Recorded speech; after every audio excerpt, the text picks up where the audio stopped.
Hello and welcome to the Gooner Talk, back again with you guys for another episode of what is the Arsenal News Show. Joining you every morning at 8 a.m. UK time. Hope you're doing good. Hope you're doing well. Thank you as always for making us a part of your morning routines. It is very much appreciated. I hope you've had a good start to your day and week. Of course, I was away yesterday, and thank you for those that bed with the sound connectivity and different environment that you saw me in yesterday. I was in a hotel in France, and certainly getting back from there was actually quite all right. It turned out in the end, a swift journey back. Got some work done on the train, which I do not recommend. Trying to write on a laptop while in a parked car on a train that's moving. Not the best when you've recovered from food poisoning. Certainly a little bit dizzying, but needs musts, and back to the grind today as well. But good morning to those joining us. Very much appreciate your time. Do drop a like on the video, subscribe to the channel, all of that good stuff. It is very much appreciated. Let's crack on with today's story, shall we? If you're new to the show, we do this in two sections. We go through all the latest Arsenal news in part one, and then we jump to the chat box in part two. So make sure that you indeed do that as soon as you can. Right then, Leah Williamson has been presented with her OBE. She was given the awards for her services to the England national team, helping to captain England to Euro success in 2022. So a massive congratulations to our captain. And Leah doing a brilliant job, and will hopefully be back on the pitch for Arsenal very soon. She's closing in on that return, and we can keep the fingers crossed that she's going to make a serious difference to Arsenal, because my goodness, have we not started the season well, and could do with her returning to the side very swiftly. World Cup news to talk about, because it affects, of course, the players. It's a long way away, 7 years away, in fact. I remember when they started talking about the Qatar World Cup and thinking about how far away that would be, and about how it was going to be played in the winter and how it would affect us and things like that. And to think that it was only last year and we did actually go through a winter World Cup. Well, the 2030 World Cup is going to take place across not just one, not just two, but three different continents. Yes, we will see Morocco, Portugal, and Spain all host the 2030 World Cup across both Europe and Africa, of course. But the first three games, which will be hosted by Uruguay, Paraguay, and Argentina, they will play, or not rather the first three games, but they will play their first three games at home. So even though it's being hosted by Morocco, Portugal, and Spain, Uruguay will play their first game at home, Paraguay will play their first game at home, and Argentina will play their first game at home. It's kind of strange. It's kind of maddening. It's just another gimmick of FIFA. Yeah, very, very, very strange. But I get it. It's to kind of celebrate. I get the reasons behind it. You know, it's celebrating the anniversary of the World Cup, sure, and it being so long since that first ever World Cup that was hosted and won by, I want to say, Uruguay. My knowledge really going that far back. But, I mean, asking whatever teams draw those nations in their groups to then fly across the world to play a game and then fly back, surely that has some kind of impact on the legitimacy of the competition and how that affects certain teams playing. It's just you know, it's a strange one. It's very strange. I don't think it necessarily is fair on the nations that will get drawn against those teams. Fantastic environmental consideration as well. Goodness gracious me. Champions League results, just to run through those with you. Of course, match day 2 has now been completed. Arsenal, of course, as we know, sadly weren't able to pick up their win on Tuesday night. But to run through the rest of match day 2's results, Union Berlin lost to Braga. Real Sociedad won in Salzburg in an impressive win. Manchester United losing at home to Galatasaray in rather comedic fashion. Bayern Munich had to come from behind to beat FC Copenhagen. In our own Group B, PSV getting that very late equaliser, which does help Arsenal, drawing 2-2 with Sevilla. Napoli losing 3-2 at home to Real Madrid, in which Jude Bellingham scored quite the most ridiculous goal. And then Fede Valverde with an absolute stonking effort off the bar and then off Mere's head to get the winner late on. Inter Milan beat Benfica 1-0 in the other game in Group D. And moving into yesterday evening's games, of course, the big match, Newcastle PSG, ended it with Newcastle winning 4-1. I did say that I didn't really see PSG as too much of a threat. Maybe we're underestimating again what Newcastle can do in this competition. 4-1 winners, an amazing goal from Fabian Schär in that match as well. Atletico Madrid beating Feyenoord 3-2. Shakhtar Donetsk winning in Antwerp 3-2 as well. Celtic losing at home to Lazio 2-1. Dortmund and Milan, the other two teams in Newcastle's group, drawing 0-0. That means, of course, I think that Newcastle may now be top of their group, or at least joint top of their group. Leipzig playing Manchester City. They did look like they might be holding them to a 1-1, and then goals from Jeremy Doku and I think Jack Grealish with the other led to a 3-1 win in the end for Man City. Or Alvarez, I think it might have been. Sven Zvezda, Red Star Belgrade, drew 2-2 of Young Boys, and FC Porto lost 1-0 at home to Barcelona. And I can tell you that in terms of rotation for Manchester City, we did see Erling Haaland start their game against Leipzig. Of course, that is a difficult game, you might say. They're one of the more difficult fixtures in their group. RB Leipzig were, and so they wanted to make sure that they obviously came through that result with a win, and they did that. They did still rest some players: Nathan Ake, Jeremy Doku, Julian Alvarez. They were all on the bench for that game and came off the bench, as did Mateus Nunes. Calvin Phillips was not in the side. What we did see is Rico Lewis play in midfield, which is a very interesting. Akanji also part of that team. So it was Rico Lewis, Akanji, Walker, Diaz, Gvardiol, and Rodri, of course, started because he's not suspended for those European games. Very, very interesting decision-making indeed for Pep Guardiola. And who knows what we might see them line up with on Sunday. Now, the other big news of yesterday was, of course, Jurgen Klopp's press conference, in which he called for Liverpool's game against Spurs, which included all of that VAR controversy, to be replayed, which had Arsenal fans up in arms regarding why this wasn't made as much of a fuss when Arsenal's game against Brentford had so many issues down with the forgetting of drawing the lines and the forgetting of the offside being given. And I've seen so much hypocrisy surrounding this whole fanatic, chaotic situation. And I mean, Jamie Carragher really hasn't carried himself in glory, to be honest, with some of the hypocrisy over this, claiming that it's somehow different to the Arsenal situation.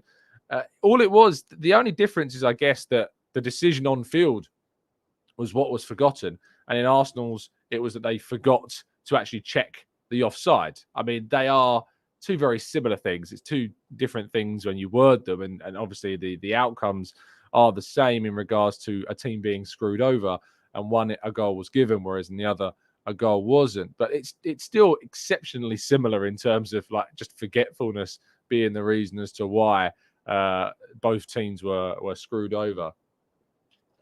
But I do find it very, very strange that do I find it strange? No, I probably don't. I don't find it strange that there's all this hypocrisy over calling for replays and this much furore about one game and not another. But I think one of the absolute maddest outcomes of this is, according to Sam Wallace of The Telegraph, Darren England, who was the VAR official, is reportedly not going to officiate a Liverpool game again this season. I mean, what on earth is that decision? How's that happened? Because what that does is, by them saying he will not officiate Liverpool again this season, it's them effectively saying that there was something related specifically to the fact that it was Liverpool that he made this decision on. I think this opens up a bigger can of worms than there even was, to be honest, by making it so that he doesn't officiate a Liverpool game again this season. It's like it's an indication, an alleged kind of hint toward it being Liverpool specifically that was an issue. I don't think that's the case, but that's what this opens kind of a whole can of worms about. It's like they're saying that there was bias by them saying he will now not officiate one specific team again. It's mad. I find it very, very strange. And I think that the decision not for Darren England not to officiate a Liverpool game again, if this is indeed report from Sam Wallace is indeed true, is arguably even worse than the mistake. So there is just time and time again that the officiating in this country does not fail to stagger and surprise and cause me great frustration whatsoever.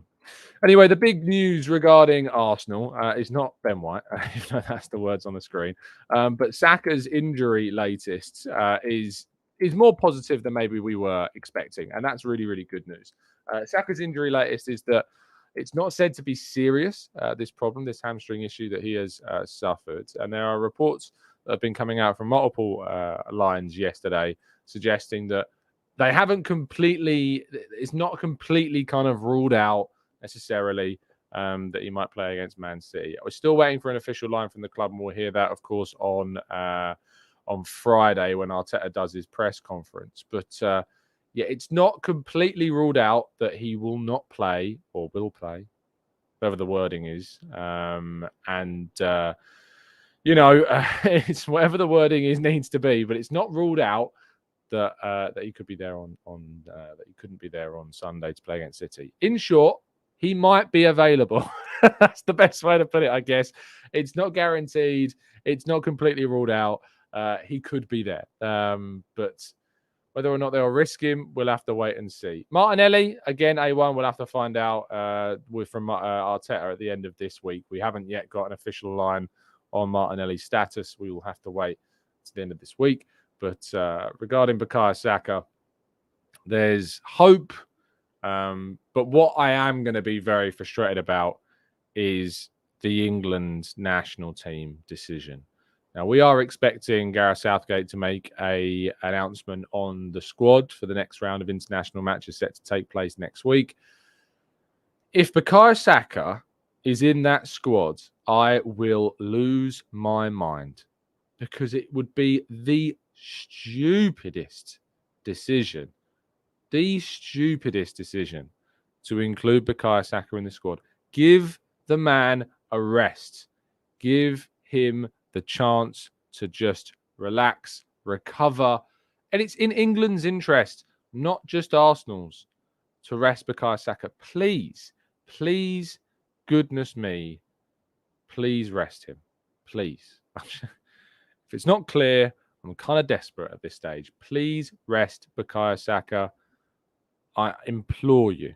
If you don't, there is going to be a meltdown of kind of absolute apoplectic proportions. If he's called up, I'm going to lose my mind. I will lose my mind. I really will. Let's keep those fingers crossed that he isn't called up to the England squad. But I am preparing myself to have my head explode when inevitably it does. Right, let's move to part 2 then, and your questions right after this.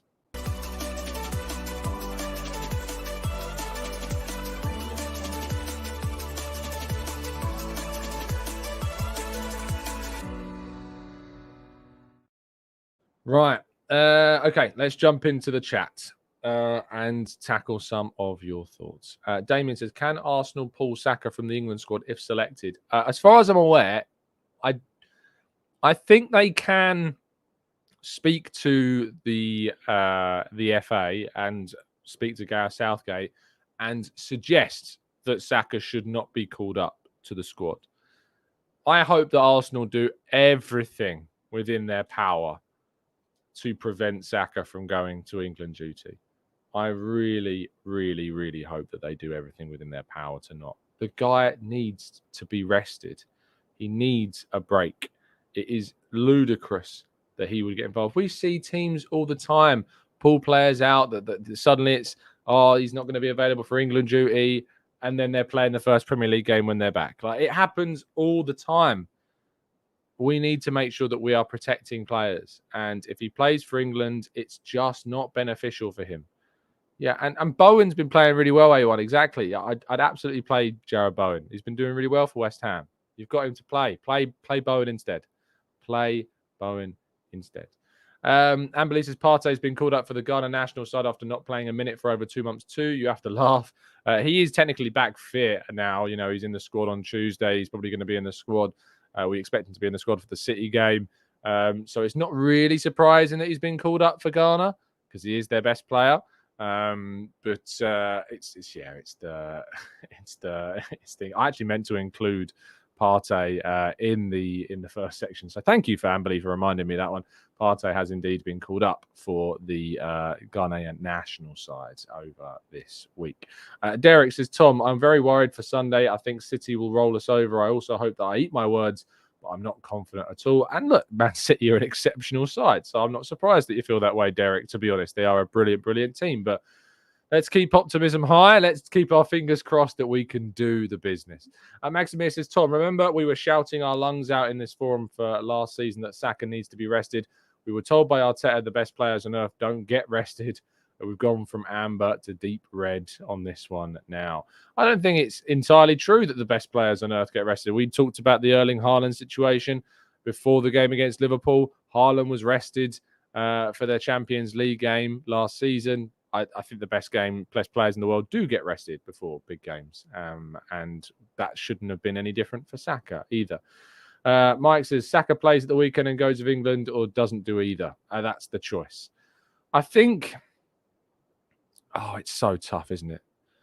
It's so tough.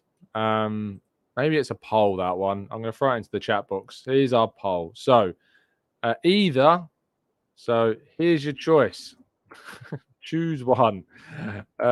Saka plays not at 100% versus City and for England, or doesn't play or allowed to recover for both. Allowed to recover, misses both. That's the way to put it. Okay, so Saka plays not at 100% versus City and for England. He's allowed to recover and misses both. What would you pick? Let us know. I've put a poll in the chat box. Let's see what you guys are gonna go for. Cody says, Tom, is Trossard, Havertz, Jesus the best front line for us versus City, assuming Saka does have a knock and shouldn't play? Or would you play Eddie up top and Havertz in the left 8? I actually uploaded the 11 that I would go for onto social media, but we'll be doing our preview show either tonight or tomorrow. So make sure you keep your eyes peeled for that. And we'll be running through what we would be going for. Havertz, for me, if Saka isn't available, I'd go Havertz at centre forward and Jesus on the right. But we'll go through our full teams in it. Andrew says, Tom, that's not a fair poll. Why, Andrew? Why isn't it a fair poll? Please let me know. The answer is C, none of the above. I mean, I guess there could have been a further option, which was, playing one and then not the other. But that's the choice. You can pick only one of those two options. That was the question that we were asked by Mike. So that's the question I'm putting to you. Yassine says, what would you prefer regarding the question in the poll? I think I'd prefer him being allowed to miss both if it meant that he would be fully fit, for the games afterwards. I just think he's so important that maybe one game would be the most important thing to rest and risk over potentially damaging him for a really long period of time. Maybe that's the important one. Maggie says, is England against Australia a friendly? Never in cricket. I mean, in terms of football, I don't really know of any kind of rivalry really between England and Australia. We play Australia on Friday. I think that should be, I don't know where that's being held actually. And then we play Italy on Tuesday, which obviously is an important game for England's Euro qualifier groups. But they are top. In Italy are second on 7 points, as are Ukraine, as are North Macedonia, all on 7 points. England will need, you'd think, to probably try and win that game, but they can do it without Bukayo Saka.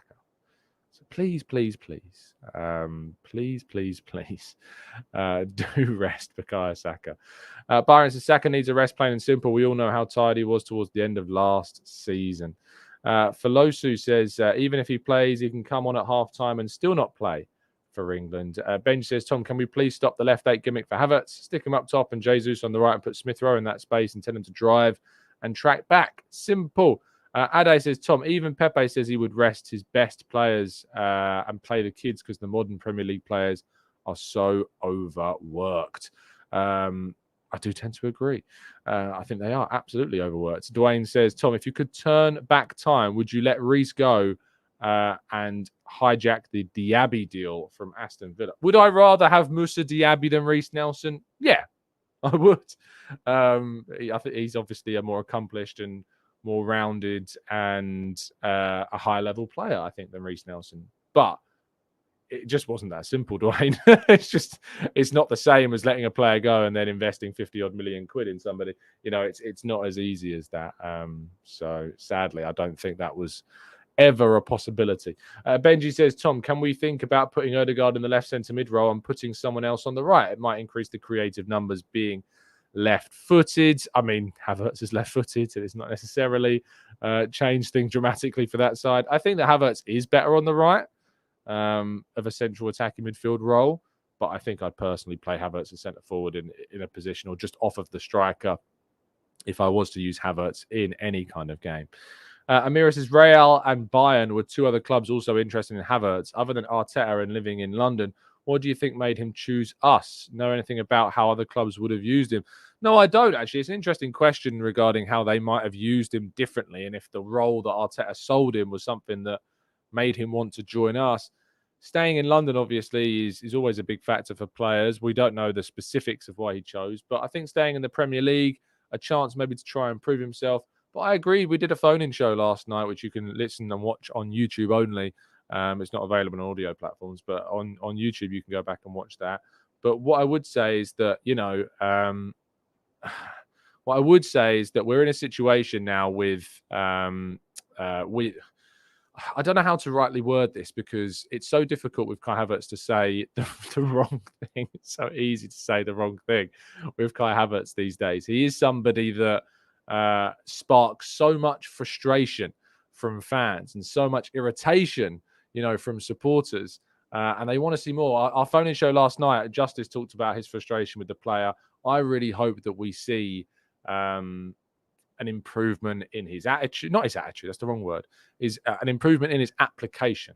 I think that's the right word. That's what we ultimately need to see from him in the future. Because if we don't see that, there is going to be really, really big uproar, isn't there? There's going to be massive, massive uproar from fans and from supporters all around the world. That's never going to help him build that type of momentum that we know that we need to find in Kai Havertz. Twinny says, is it time to start a pivot of Rice and Partey and maybe shift Havertz to striker with Jesus on the left wing until Martinelli is fit? I think that Partey and Rice is the midfield, if they're fully fit, that I would start against City. That is the way forwards. I really would absolutely be using those two. But Havertz is centre forward. Jesus, I think, is better on the right than at left. And I think maybe that is something that we need to think about with Trossard being on the left-hand side for us as well. And says, Tom, you do know that Rico Lewis is a midfielder. He is, but he's played a hell of a lot at fullback for City. So that is also very much worth being aware of as well. Daniel says, when will Arteta go back to what we was doing last season? As I believe we were so much better. What I would say about this question is, and I've talked about this at length before, so I don't want to bore everybody. I think that it's really important to remember what we did last season was ultimately come very close to a title. And the reason why we didn't get there is because of a number of factors. I think that obviously William Saliba's injury was a really, really big one, and that should come into people's minds. But at the same time, you need to evolve. You need to take the next step. You need to become better. If you do the same thing over and over again and expect a different result, it is the definition of insanity. And that does, in my opinion at least, it does need to change. It does need to be better. So look, I really, really, really hope that we do find and click in a way in which Arteta foresees us doing. I hope that Havertz changes and becomes the player that or rather Arteta, thinks that he can be. And I hope that we can take things to another level. It's so easy to say, let's go back to do what we did last season and expect the same, expect another title race, expect to be as good as we were, because other teams are getting better. And if you stay still, you will end up only moving backwards. Nathan says, hey, Tom, can we make an argument that Arteta has some difficulty playing his players in their strongest positions? I mean, when there are players that aren't available, sure. But I think when everybody is available, we know that we play, the best possible team. You think about that team that we played against Man City, right? Think about the team that started that game. We had, I think it was Timber at left back. I think we had White at right back, Saliba and Gabriel. Ramsdale was in goal. We had Rice and Partey, Odegaard, Havertz was up top, Saka was on the right, Martinelli was on the left. And I'd argue that besides Gabby Jesus, that's probably our best team. So when everybody was available, I think we played our best team in that game. And we, for the first time in a long time, didn't lose to City and ended up winning on penalties, of course. So I think when everybody's available, Arteta is in the right frame of mind to make the right choices. I really hope that he gets it right. I really, really hope that he gets it right. Now, I need to, there's another slide I need to go to as well. That's strange. I wanted to show you something, but it's saying that it's not available in your country. I need NordVPN.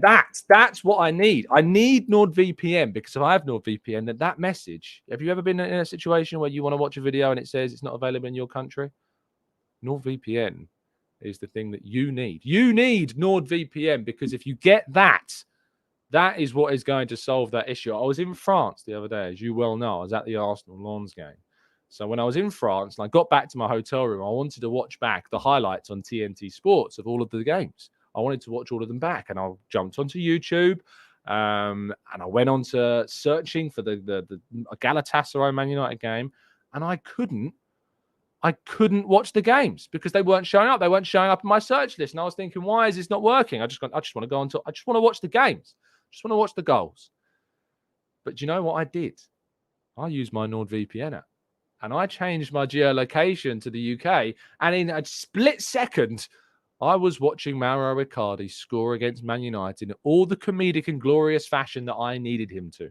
And you can solve this problem as well by using NordVPN. If you don't like the service for whatever reason, you get yourself a 30-day money-back guarantee. Easy peasy. If you go to nordvpn.com/Gooner, you can get yourself a significant discount off your subscription. I recommend that you do that. nordvpn.com/Gooner. Get yourself there. It's an easy service. It's, you don't want to risk your free VPN. Just not worth risking. You never want to. Nothing in life is free. I've come to learn nothing other than these smooth transitions. They're free. You can have them.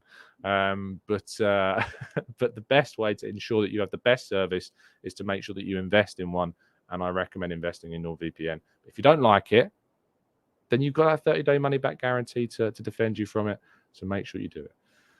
Anyway, we should probably go back to the regularly scheduled programming. Right, let's go back into the chat and go through some more of your questions. Krosh Yonki says, transition sponsored by Wish. Excuse me, sir. That was one of my best. That was one of my best. And those listening on audio platforms, you're just going to have to hop over to YouTube to have an understanding of what I am talking about. Let's go to... let's scroll up in the little chat box, because I know I probably would have missed some questions. Daniel says, when will Arteta drop Havertz and play Smith Rowe in that number 8 position? I don't know, and I'm not sure that I want that to happen. I don't know if Smith Rowe is destined for that role in this system. I've gone back and forth about this over and over again. The big question mark I have over Smith Rowe in the left 8 is his defensive work rate. Does he have the defensive work rate to play that role? I don't know. I don't know if he does. And that creates question marks for me. That really did. really, really did gives me these question marks about Smith Rowe. The player that who I do think has some good defensive work rate is Trossard. I like Trossard. I think that Trossard could potentially play that role. I see a lot of Santi Cazorla-esque qualities in him, and we had one of the best, pivots in Coquelin and Cazorla that we've seen in the modern era of Arsenal. So I would quite like to see that. If you haven't dropped a like on the video, please make sure that you do. I think that was worth it, just for a like. Daniel says, would you go back to Ramsdale as Raya looked shaky on Tuesday? And I really want to see Smith Rowe given a name in the 8. Again, Ramsdale over Raya is going to continue to dominate our thoughts. I, for one, would rather, I think, have some consistency. Raya seems to be the number 1 in the Premier League. And so, for me, Raya starts the weekend. But I would start Ramsdale in the Champions League. I don't know why Raya needs to start both. I think they're 2 very good goalkeepers. I think it's really disappointing that Ramsdale has been relegated to number 2 so quickly. It doesn't seem like it's being picked game by game, but yeah, let's wait and see. Shaka says, do you think Rice will be a good number 8 or do you think he will be better or do you think he'll play as an 8 like he plays the 6? I think we saw him play the number 8 on a couple of occasions. I think that he can go forwards well. I think that when we made changes against Man United, obviously he went forwards and scored when he was in the box, but he takes shots from outside the box as well. I think that he can play the 8 role very well. I think he's got great attributes going forwards as well as he has, of course, as we well know, in the other direction as well. So I think that's one to keep your eye on. TH says, do you want Ramsdale playing in the Prem and Raya playing in the Champions League? I think I'd swap them round. I'd play Raya in the Prem and Ramsdale in the Champions League. Bakary Lozano says, do you think Liverpool will win more 50-50 calls and VAR will be more hesitant to decide against them? I don't know. We'll have to wait and see. It certainly is going to open up some very interesting avenues now, won't it? Franklin Bean says, how much has Timber's campaign-ending injury cost us? Would he have provided the stability that we're lacking now with Havertz? And would it be reasonable to drop 60 million Havertz until Timber is back? No on the second part. On the first part, it's been horrific for us. Losing Timber has been horrific. And it really, really has damaged this season. And I'm gutted about it. I'm absolutely gutted about losing Timber. It was such an important signing, and we lost it. And I will certainly be pointing towards that come the end of the season as a big factor and maybe why things didn't click in the way that we wanted it to at the start. Rich says, Tom, do you think Arteta plays favourites? Both Smith Rowe and Ramsdale have some cause for complaint. Meanwhile, Eddie has got arguably more playing time than he deserves. I think there's players that maybe he trusts, but Smith Rowe, he renewed. Ramsdale, he signed. I don't necessarily think it's to do with favourites with those. He sees these players on the training field way more than we do. He knows who's ready over anybody else. I think there is something to do with there's something to be said about Smith Rowe's kind of the off-field stuff regarding kind of his what's the right way of putting this? His mentality is not the right word. Confidence, his state, his mental state, I guess. There was a video that went around after the Bournemouth game with Smith Rowe looking really down. I assume maybe in reaction to the missed chances, but I thought he had a really good cameo in that game. I think he's really lacking something, and I don't know if that's the reason why he's not starting games, or it's because he's not starting games. But yeah, let's wait and see. But favourites, it's difficult because then that opens up a really big kind of can of worms in itself, saying that he only plays his favourites. A lot of managers have their favourites in some ways. A lot of players have their players that they trust over anyone else.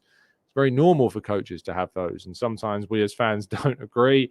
But I just hope that we get the selection right this weekend. Anyway, thank you ever so much, everybody, for listening. Really appreciate your time. Do drop a like on the video and subscribe to the channel if you're new.